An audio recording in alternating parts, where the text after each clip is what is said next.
Good morning, everyone. My name is Sarah Karlik. For context, I am 2.5 years into my PhD at Swinburne University, which is located in Melbourne, and that's where I'm currently based. So I intend to submit my thesis in June of 2025.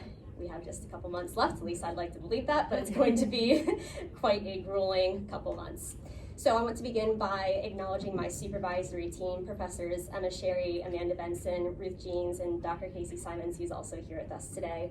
I also want to extend my sincere thank you to International Women Sport Symposium for inviting me back for a second year. My presentation is on my research project titled The Lived Experiences of International Women Football Players, and today I will give you an insight into the ethical considerations made during the data generation of this study. As we've heard over the last day and a half, language is really important. My research does fall within the sport labor migration. You would see terms such as migrant women football players. I'm choosing to use the term international women football players. And what I'm talking about when I'm talking about international women football players, these are players who are leaving their country of origin to live and play football in another country. Before continuing, I'd like to give the audience a trigger warning that this presentation will give reference to sensitive issues such as sexual harassment, abuse, and misconduct within the sporting context. For my thesis, I have 4 research questions, the primary one being what are the lived experiences of international women football players? The methodological approach to this study is in ethnography and autoethnography. In this study, I am from the same culture as the study's participants. I am an international football player who is currently living and playing football in Melbourne. For those of you who can't tell by my accent or haven't officially met me, I am from America, specifically Washington, D.C. Autoethnography allows me to add my experiences, reflections, and insights, which will provide a rich context to the stories that are told by the international women football players. There were 2 approaches to data generation for this study. With both approaches, I received ethics approval from Swinburne Human Research Ethics Committee. The first approach was conducting semi-structured interviews with international women football players in the top 4 leagues in Victoria. For your reference, I've provided you all with a table showing the number of possible international women football players in each of the top 4 leagues in one season. As you can see in the far right column, I conducted 28 player interviews across the 2023-2024 football season. This is a breakdown of the sample from the interviews with USA having the highest representation of women football players in Victoria. I'd also like to point out that 3 of the players are dual citizens, and 29 is not a typo. I am a football player during the time of the data collection, and so I'm also included in this. So as mentioned earlier, in academic terms, I am an insider-outsider in this study. Not only am I a player in Victoria, but at the time of the interviews, I was also a football coach in the community and an administrator at one of the 3 A-League clubs in Victoria, Melbourne Victory. In order to mitigate conflict of interest to conduct the interviews, I took 3 key steps. First, I contacted the MPLW, VPLW, and State League 1 coaches by phone and gained approval to approach their international players. Second, I contacted Melbourne Victory's women's team manager and gained approval to contact their international team players. And third, I contacted former international teammates only after approaching the international players that I didn't already know. After contacting the players, it was made clear that their participation was voluntary and their identity and their clubs would be de-identified in this study. In taking the following steps, I was able to gain a significant number of international women football players to participate in this study. 2 things I want to point out. First, just because I was well known in the football community, it didn't guarantee that I was going to have an overwhelming number of players that would raise their hand to participate in this study, or that they would have the opportunity to consent to participate in this study. I'll give one example. There's 3 A-League clubs in Victoria, and one of the A-League clubs' women's team manager wrote back to me saying that no player would be interviewed by someone working for a competing club. So the second point that I want to highlight is by taking the following steps, I ensured that I was not just approaching my friends to be interviewed for this study, and that when we met, I needed to strike the right balance between being formal as a researcher and informal as a player as well. Paul did a really good job highlighting that for the AFLW players, and so those were similar things that I had to think through in the dress that I wore. I chose to wear a more formal approach to, yes, I want to make the players feel comfortable, and that came through asking questions about their hometown. As mentioned, we had a number of players that came from the US. I lived in 8 different states in the US playing football, so we had a lot of shared experiences there that we were able to chat about. But I also wanted to make sure that there was that formal element to the interview process so that we weren't just talking about our past experiences together. The second approach was observing and recording and analyzing data from a pre-established WhatsApp group chat composed of currently 265 professional women's football players or aspiring professional women football players. At the time of data collection, 33 players, or 16%, provided their informed consent to participate in this study. 3 international women football players created this community called the Players Network, which I'll refer to throughout the rest of this presentation as TPN. I observed this chat for 8 months from November of 2023 to June of 2024. In order to mitigate conflict of interest to observe TPN's WhatsApp group chat, I took 5 key steps. First, I contacted TPN's administrators and provided a separate informed consent form and project information statement to them. Second, I changed my name in TPN's chat to Sarah Carlick Researcher, and this was really important because every time I would post in the WhatsApp group chat, because I was a player and researcher, it would be able to remind the players that there's not just a player in this chat, there's also somebody who's observing it for research purposes. Third, I saved the project information statement and consent form to the Documents tab in the WhatsApp group chat.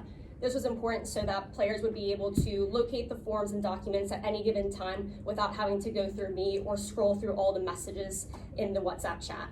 And fourth, on the 1st of every month, I sent a reminder text message to the TPN group chat that I, as a researcher, was observing the WhatsApp chat, and further information on the study could be found in the Documents tab. Since new members in the WhatsApp chat couldn't see previous messages, a new copy of the participant consent form would be sent on the 1st of every month as I would introduce myself, because again, they wouldn't be able to see previous messages. And finally, the participants were asked to send their signed consent forms in a private message to me. It was made clear that to all players that their participation was voluntary and their identity in their club would be de-identified, and when reported, a numerical value such as player 1 or a pseudonym would replace the direct identifiers to protect the identity of each participant. In total, it took about 5 months to gain approval to observe and analyze the WhatsApp group chat. Several revisions and a meeting with a member of the ethics committee was required to ensure that I would do no harm to the players by observing the safe space which was created to them to communicate openly and honestly about their lived experiences. Several meetings took place with the administrators in the chat to ensure they understood what was being asked of them, and a key revision which needed to be made for ethical approval to be granted was to not have an opt-out option. So this meant that for a player to participate and for me to consider their responses as part of the analysis, the player would have to sign and date their name in their informed consent form and send that back to me, or else I wouldn't be able to include their response in my study. As a player myself, this was something that was really important to me to make sure that the players felt like the WhatsApp group chat was a safe space. I wasn't sure if I was going to dive a little bit deeper into this, but what I will say is some of the key topics that were discussed in this chat has a lot to do with bank accounts, financial information. Another one's looking at, which I'm seeing more recently with the increase in players, is looking at opportunities abroad. So for example, I have a club that wants to contract a striker, a fullback. If you're interested, send me your CV, highlight video, and I can pass it on to the club. I have an agent who's looking for these key positions. If you're interested, reach out to them directly. Disclaimer, I haven't worked with them in the past. So we're seeing these issues where players are coming together and providing opportunities for other players to take advantage of. But we're also seeing warnings. And what I mean by that is around the topic of agents. Recently, you have to become a licensed agent in order to practice. That's something that is not common knowledge to the players, and the players are being represented by agents who do not have a license to practice. And there's a lot of consequences that come from that. We see agents that take a player's fee and you never hear from them again. And so one player has suggested early on, because we even, it doesn't have to take a researcher to notice this, there was a common theme that we've had a lot more negative experiences with agents than positive experiences. So one player had reached out early on in the group chat saying, is there a no-no list for agents? We didn't have a no-no list, and so that's something that TPN's admins had created. They had reached out to the players and said, if you had an agent that you wouldn't recommend to one of the 18 to 22-year-old primarily that are looking to go and play abroad, if you don't have an agent you'd recommend, please send them our way, and if anything, just have a little line as to why it is that you're suggesting they be on that no-no list. There are two things I want to point out with that agent in the no-no list, and as it comes back to my position in that group chat. I had a negative experience with my first agent when I was in my early 20s.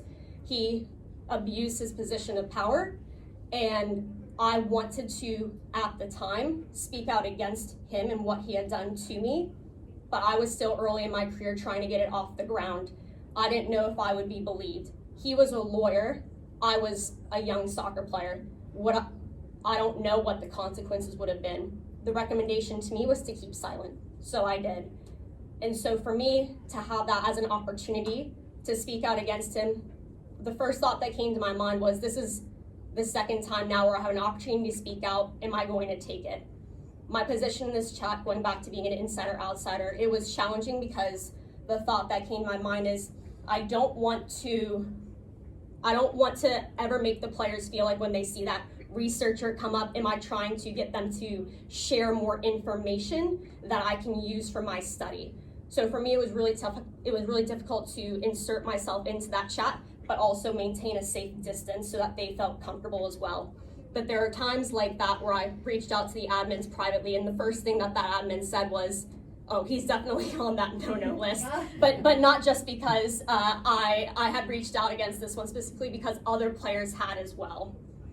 So for me, that chat's really important, and I'm encouraged to see players that are grouping together in order to try to make change towards a better future.